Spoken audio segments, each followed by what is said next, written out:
Bonjour et bienvenue dans ce 10e épisode de La Joie de la semaine. Et oui, après 10 semaines, je suis toujours là pour vous livrer les dernières nouvelles que j'ai découvertes sur l'entrepreneuriat tech et les startups au Québec.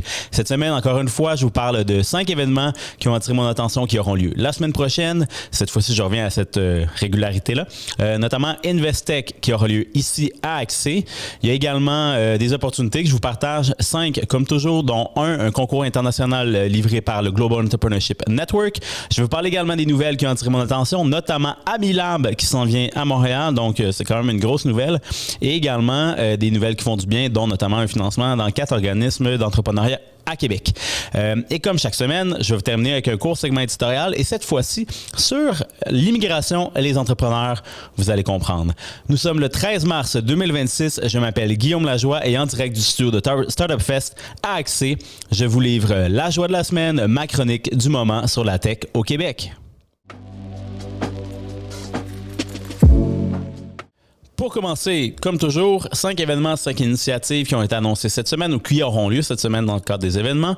Des initiatives qui peuvent vous aider à bâtir votre entreprise, accélérer votre croissance. Et bien entendu, petit rappel pour les gens qui m'écoutent, qui livrent des initiatives ou des événements, vous pouvez m'écrire à nouvelle@lajoiedelasemaine.com. Ça me fera plaisir de vous lire et également de partager ce que vous avez à me livrer. Pour ce qui est des événements qui ont lieu la semaine prochaine, certains peut-être que si vous écoutez les épisodes de façon récurrente ou si vous lisez l'infolette sur LinkedIn, vous allez voir qu'il y a certaines répétitions, mais c'est que je reviens à mon beat habituel de vous présenter ce qui s'en vient plutôt que juste comme vous partager des choses qui ont été annoncées, ce que j'ai fait dans les 2 dernières semaines. Donc la semaine prochaine, le 17 mars, Datavor, grand événement organisé par Réseau Action TI qui aura lieu à HEC Montréal. Si vous ne connaissez pas Datavor, c'est un événement qui réunit là, des centaines, c'est pas des milliers de gens intéressés par les données, que ce soit toutes données qui utilisent l'IA, dans le fond la big data, vraiment gros événement intéressant qui peut vous intéresser, qui a lieu à HEC Montréal au pavillon Hélène Desmarais au centre-ville, juste ici. Ensuite, du côté de Québec, 18-19 mars, il y a le Salon des technologies environnementales du Québec. C'est un événement qui a lieu à chaque 2 ans, si je ne me trompe pas, organisé par le Réseau Environnement. Rassemble des exposants, quelques entreprises, des startups qui seront également présentes. Ça vaut la peine si vous travaillez dans le secteur de l'environnement. Bien entendu, c'est aussi un axe que j'essaie de plus intégrer dans le cadre de ce balado, parler de plus en plus de clean tech et de solutions en environnement. Donc, c'est pour ça que je vous en parle aujourd'hui. Et du côté de Montréal, 2 événements qui ont lieu le 19 mars. Table ronde avec Cathy Yam, donc j'y reviens. Vous connaissez peut-être Cathy. Elle a travaillé chez Real Ventures, également chez Founder Fuel. Elle a investi dans plusieurs grandes entreprises. Si vous ne la connaissez pas, cet événement est un excellent moyen de la connaître. Elle a un parcours incroyable, une bâtisseuse de l'écosystème à Montréal, donc c'est toujours un excellent plaisir de l'entendre, donc ne manquez pas cette occasion. Également, il y a toujours du réseautage, table ronde. J'ai pris mon billet, je ne sais pas si je vais pouvoir y être parce que le 18, finalement, ils ont annoncé qu'ils allaient déposer le budget du Québec, donc je dois faire un aller-retour à Québec. Donc, à suivre. Si je suis là, vous me direz allô. Mais également, le 19 mars, c'est Investec ici à Axé. Donc, un démodé avec CTS, Zoo, l'Asset et le Santec. Donc, c'est un démodé qui est là chaque année. D'habitude, c'était un peu plus tard, mais là, c'est cool en mars. Je pense que c'est un bon timing sur le parquet à Axé. Donc, ça vaut la peine pour aller voir les entreprises qui sont vraiment de très haut calibre, qui se présentent devant des investisseurs, des corpos et probablement également d'autres startups intéressés. Et pour terminer, la semaine, le vendredi 20 mars, c'est le Forum stratégique Convergence organisé par la Chambre de commerce de Montréal métropolitain. Toujours dans l'axe, parler d'économie plus verte. Ce forum-là, c'est une bonne façon de pouvoir échanger avec des gens qui travaillent dans cette économie verte, qui veulent justement aussi intégrer plus de notions d'ESG dans leurs entreprises. Donc, si vous êtes intéressé par le sujet ou si vous avez des choses à offrir, allez voir ce qui se passe du côté de la Chambre de commerce de Montréal. Maintenant, du côté des initiatives, je parle encore une fois de 5 initiatives qui ont attiré mon attention, qui ont été annoncées cette semaine. Plus, je vous dirais, c'est drôle parce que c'était quand même un slow news day ou news week. Si vous voulez, des fois, je ne sais pas si vous connaissez le jargon, mais des fois, il y a des semaines qui sont plus mollo en termes de nouvelles, ou en tout cas, dans ce cas-là, dans le cadre d'initiatives, il n'y en a pas beaucoup. Il y en a qui sont quand même en recrutement. Là, j'ai parlé dans les dernières semaines, notamment de prix pour l'ADRIC, pour la MIS, fait que des prix de reconnaissance. Il y a également des cohortes qui sont en activité, donc nécessairement, ils ne recrutent pas actuellement. Donc, ça se peut aussi que ça soit un petit peu plus slow à ce niveau-là. Toutefois, j'en ai quand même trouvé 5 qui peuvent vous intéresser. La première, non la moindre, que j'ai parlé en intro, c'est le Entrepreneurship World Cup, qui est piloté par le Global Entrepreneurship Network. En fait, le World Cup soutient des entreprises depuis plusieurs années à travers 191 pays avec des ressources, de la visibilité, des opportunités de soutien. Normalement, si je ne me trompe pas, si vous déposez votre candidature, ça vient également avec une participation au Global Entrepreneurship Week ou à un événement du type qui a lieu quand même dans une ville assez prestigieuse. Mais également, ça vient avec un prix d'une valeur totale. Le bucket est de 1 million de dollars. Oui, 1 million sans prise d'équité. Il y a 3 niveaux de soutien. Il y a Early Stage, Growth Stage, ID Stage, selon ce que vous êtes rendu dans votre niveau de croissance. Early, même, c'est quand même pré-amorçage ou démarrage croissance, disons.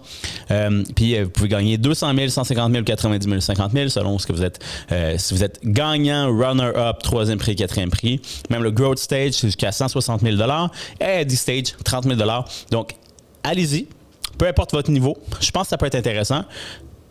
Puis ça, rivaliser au niveau mondial, moi, je trouve ça toujours super pour des entreprises québécoises. Ça permet de démontrer qu'on fait des très belles affaires. Puis on ne sait pas. Peut-être que vous gagnerez le Grand Prix. Donc, ça, c'était la première opportunité. Deuxième opportunité, encore une fois, une bourse non dilutive, mais de moins grande ampleur, qui est organisée par l'Université Laval. Puis, parmi plusieurs bourses qui sont offertes, notamment à des alumni ou des gens qui sont issus de l'Université Laval ou de la communauté, cette bourse-là, la bourse Paul-Henri Filion, c'est vraiment ouverte à tous les fondateurs, fondatrices d'entreprises technologiques avec une composante manufacturière, je le précise, qui sont en pré-démarrage, donc qui ne sont pas encore des ventes, en validation de marché probablement. Donc, 2 bourses de 10 000 qui sont offertes par l'Université Laval également, qui ça vient probablement avec l'accompagnement d'entrepreneuriat U Laval. Donc, ça vaut la peine. Des belles bourses. On en prend toujours. Troisième opportunité, le Vivatech avec la station FinTech. Je vous ai parlé dans les dernières semaines d'opportunité d'aller à Vivatech avec Scale AI.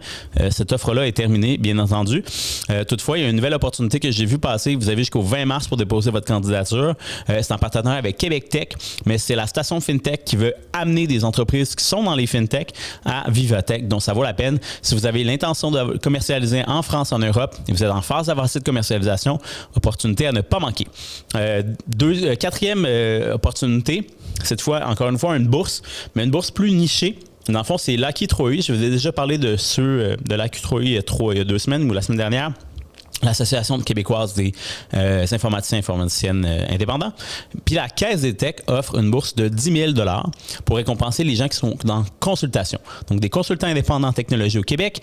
Si vous avez une chose que vous avez faite dans la dernière année, vous voulez démontrer que vous travaillez très bien auprès d'un partenaire, déposez votre candidature jusqu'au 20 mars, encore une fois. Ça se disponible, encore une fois, sur mon infolette LinkedIn lundi, ou également, si vous faites une moindre petite recherche sur LinkedIn ou sur Google, vous devriez le trouver, mais c'est quand même une bourse intéressante jusqu'à 10 000 $. Et pour terminer, je vous ai parlé du prix d'innovation ADRIC qui est en cours de recrutement, mais maintenant, si jamais vous voulez avoir une implication plus forte auprès de l'ADRIC, sachez qu'ils cherchent des candidatures pour leur conseil d'administration pour un mandat de 2 ans, des entrepreneurs sont invités. Bien sûr, on cherche des gens qui ont un parcours, soit en innovation, entrepreneuriat technologique. C'est pas un gros commitment. C'est 4 à 5 rencontres par année, une participation occasionnelle à des comités ou même des activités. Donc, si ça vous intéresse, vous voulez vous impliquer auprès d'une organisation qui a visiblement un peu le vent dans les voiles avec du financement du gouvernement du Québec, ça vaut la peine, conseil d'administration de l'ADRIC. Et voilà. Et rappel, pour terminer encore une fois, événements, initiatives, des choses que vous voulez partager à ma communauté qui s'agrandit de jour en jour et qui a un intérêt pour ça, écrivez-moi nouvelle@lajoiedelasemaine.com. Voilà. Maintenant, du côté des nouvelles, on passe aux choses sérieuses. Non, c'est une joke, mais c'est quand même intéressant. Donc, toujours, encore une fois, 5 startups qui ont fait la une, 5 initiatives qui font du bien, des coups de main, dans le fond, pour les initiatives, pour les startups. 5 startups, la première... On commence par celle qui a fait PME Innovation dans la presse. Encore une fois, j'adore cette rubrique. Si ça vous intéresse d'en faire aussi partie, n'hésitez pas à m'écrire. C'est aussi ça un peu mon rôle, là, mon rôle de relationniste, c'est d'être capable de faire des liens entre des gens qui veulent se positionner dans les médias et des médias avec lesquels j'ai des relations. Donc, n'hésitez pas. Et cette semaine, c'était Ma vie en audio. Honnêtement, un projet bien intéressant mené seul par Denis Kastrup.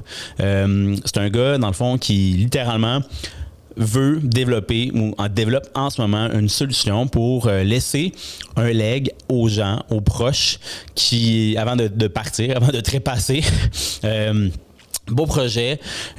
Bien sûr, mon avis, c'est que ça reste quand même un projet qui n'est pas nécessairement scalable, comme on dit en anglais, parce que, en ce moment, Monsieur Denis, c'est lui qui fait le travail. Il passe 5 heures à discuter avec les personnes, enregistrer, poser des questions pour raconter leur vie, puis après ça, il arrive à structurer un récit. Je trouve ça vraiment cool. Moi qui est passionné par le fait de raconter sa vie, je trouve ça vraiment, vraiment cool. Je pense qu'il y a un potentiel aussi d'aller plus loin, peut-être justement en gardant un guide de questions, en scalant différemment son truc.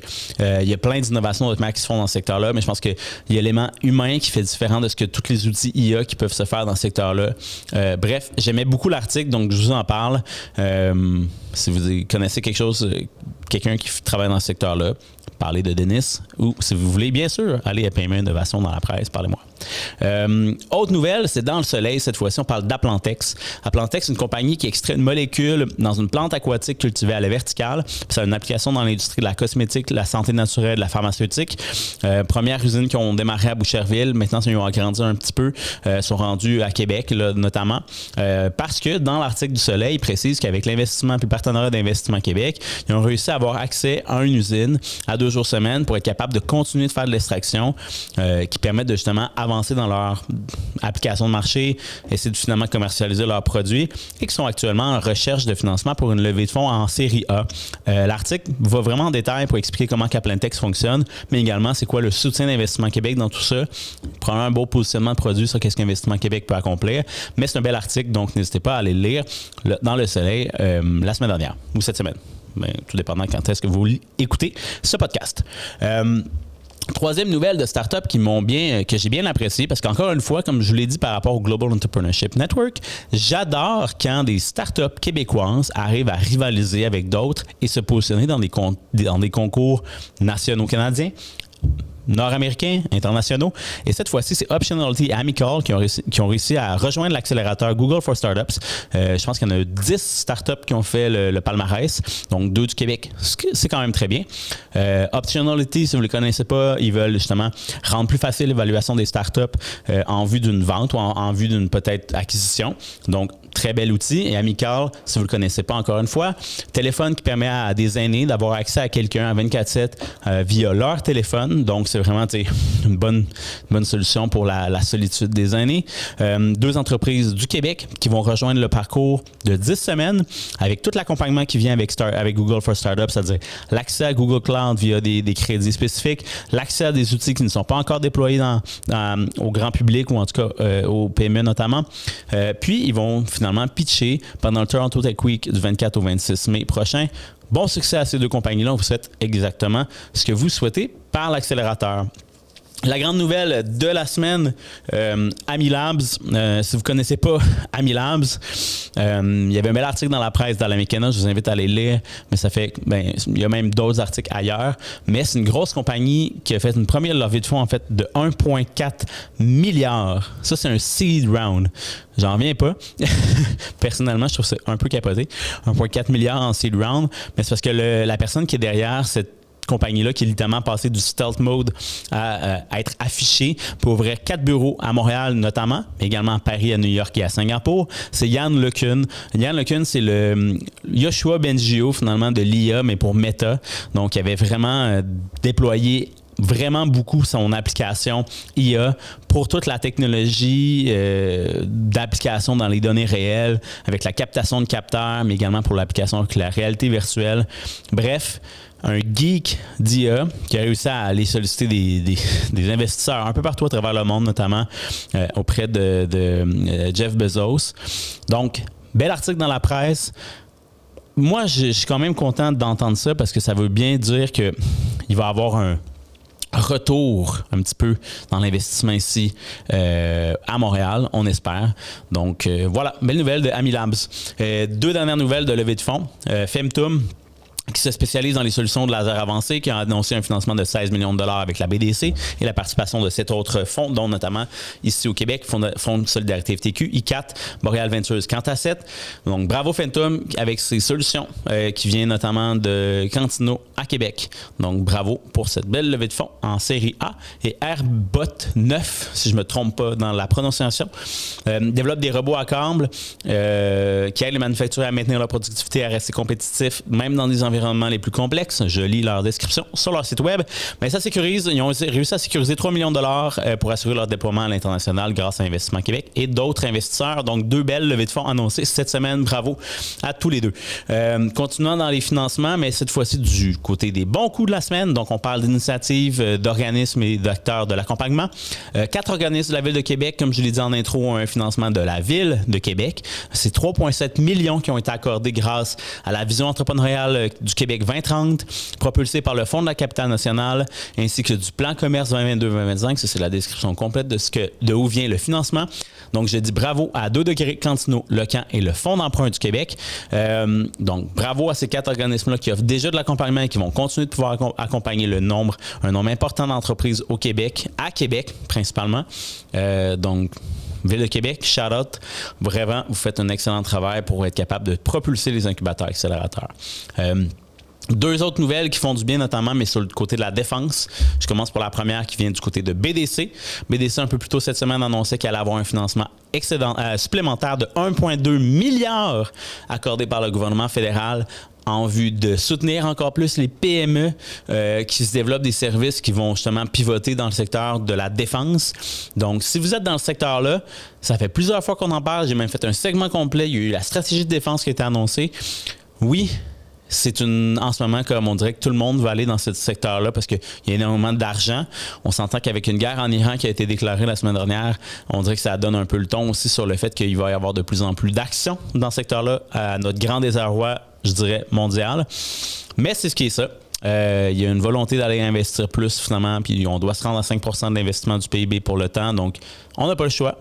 Donc, si il y a des applications militaires dans ce que vous travaillez, c'est le moment ou jamais d'aller faire des demandes à la BDC.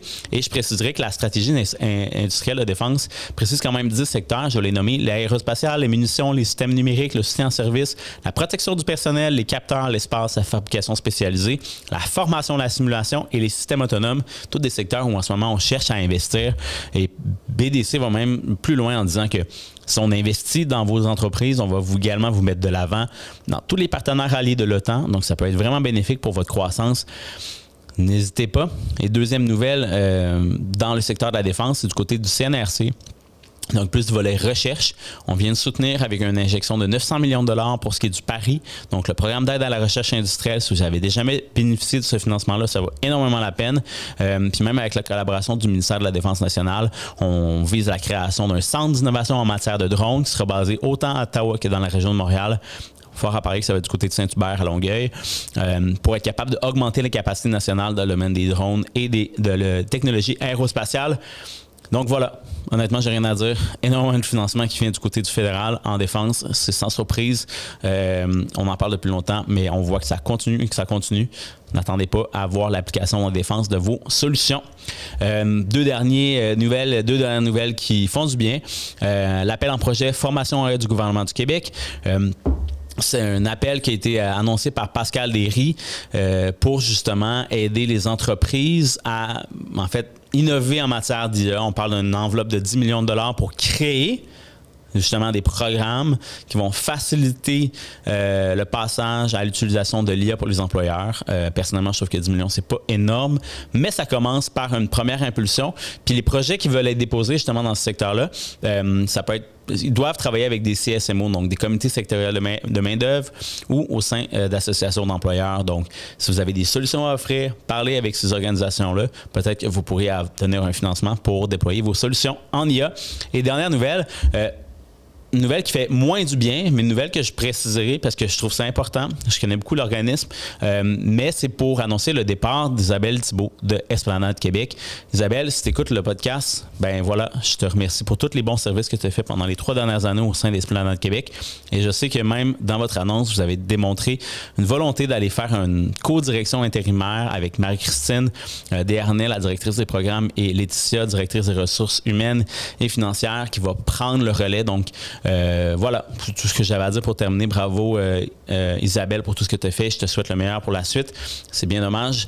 Ta situation, moi je comprends très bien les gens qui doivent quitter pour des raisons de santé. Ça m'attriste, mais ça fait partie de la vie. Donc voilà, dernière nouvelle qui fait moins du bien, mais une nouvelle quand même importante pour les initiatives ici, et notamment avec un volet Clean Tech. et mon commentaire éditorial. Puis là, passez-moi les commentaires, mais je vais vraiment... passez-moi pas les commentaires, en fait, mais plus le fait que comme je vais vraiment y aller avec une... moi, je pourrais dire...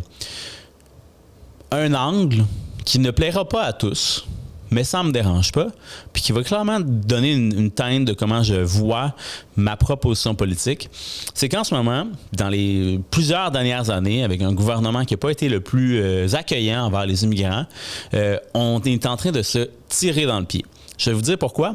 Parce qu'aux États-Unis, dans les 2 dernières semaines, le président Trump a augmenté le prix d'un visa entrepreneur, donc le H-1B, qui coûte maintenant plus de 100 000 $. Donc, on passe à un prix qui, avant, coûtait à peu près 5 000 $. Tu avais un visa, tu pouvais aller démarrer ton entreprise aux États-Unis, l'incorporer au Delaware, faire ce que tu veux. Puis là, on vient de mettre une barrière à l'entrée beaucoup plus sévère pour tout immigrant entrepreneur aux États-Unis, qui est littéralement comme en ce moment comme une bonne façon de pouvoir stimuler l'entrepreneuriat aux États-Unis. Puis on l'entend, j'en ai déjà parlé. Il y a beaucoup d'entrepreneurs qui s'en vont aux États-Unis pour essayer de s'incorporer parce que ça vient avec des allègements fiscaux plus intéressants. Bien là, littéralement, si on vous met pas si on n'amène pas en ce moment une situation qui peut favoriser l'émergence d'immigrants entrepreneurs puis d'entreprises qui sont en fait issues par des gens de l'immigration au Canada, il faut commencer à favoriser ça. Et ça vient par quoi? Ça vient par, si vous le savez peut-être, dans le reste du Canada, on a quelque chose qui s'appelle le Startup Visa, qui est littéralement mis de côté depuis plusieurs mois et même plusieurs années, parce que justement, on essaie de réduire l'immigration au Canada, même après avoir promis qu'on voulait se rendre à 100 millions en 2100 en termes de population au Canada. C'est un horizon d'un parti en particulier. Mais bref, le Startup Visa n'est pas vraiment mis de l'avant. Puis du côté du Québec, on a le programme pour les entrepreneurs, un programme facilitant finalement l'immigration de gens qui veulent aller dans des programmes d'accélération, d'incubation ou qui veulent lancer leur entreprise ou qui veulent même investir dans des entreprises. Ce programme-là, littéralement, a été sabré, des anglophones, parce qu'on a mis un quota sur le nombre d'anglophones qui a été littéralement atteint en quelques semaines ou en quelques mois.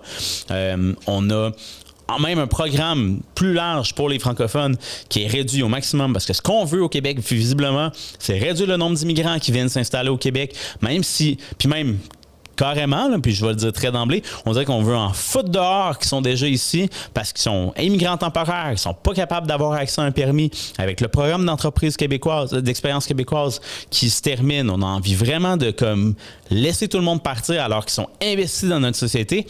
Moi, ça me désole. En ce moment, il y a des décisions qui se font ailleurs dans le monde pour fermer les barrières. Notre pays a été bâti sur l'immigration. On est en train littéralement de passer à côté de la traque en ne laissant pas des immigrants qui veulent entreprendre, partir des business ici puis devenir des grandes entreprises futures, des fleurons québécois et canadiens.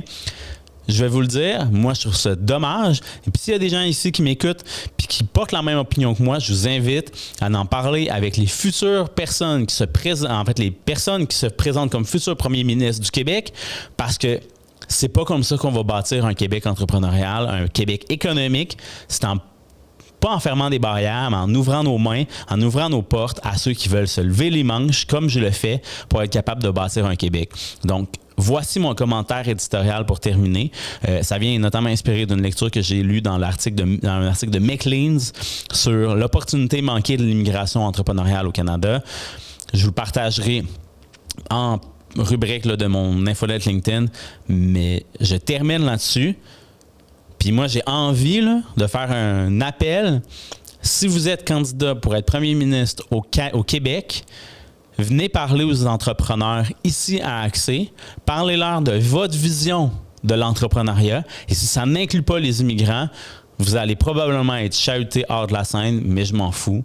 Parce qu'honnêtement, c'est ça qu'on a besoin pour notre Québec de demain. Donc voilà. Peut-être que ça vient avec une petite crotte sur le cœur, mais je m'en balance. Si vous aimez ce que je dis, donnez-moi des likes. Ça me fait toujours plaisir d'entendre des gens ici dans les corridors, des gens qui me croisent, aimer ce que je dis ou aimer m'entendre. Donc, merci de m'écouter pour ce 10e épisode. Et je vous reviens la semaine prochaine pour un 11e. Bye!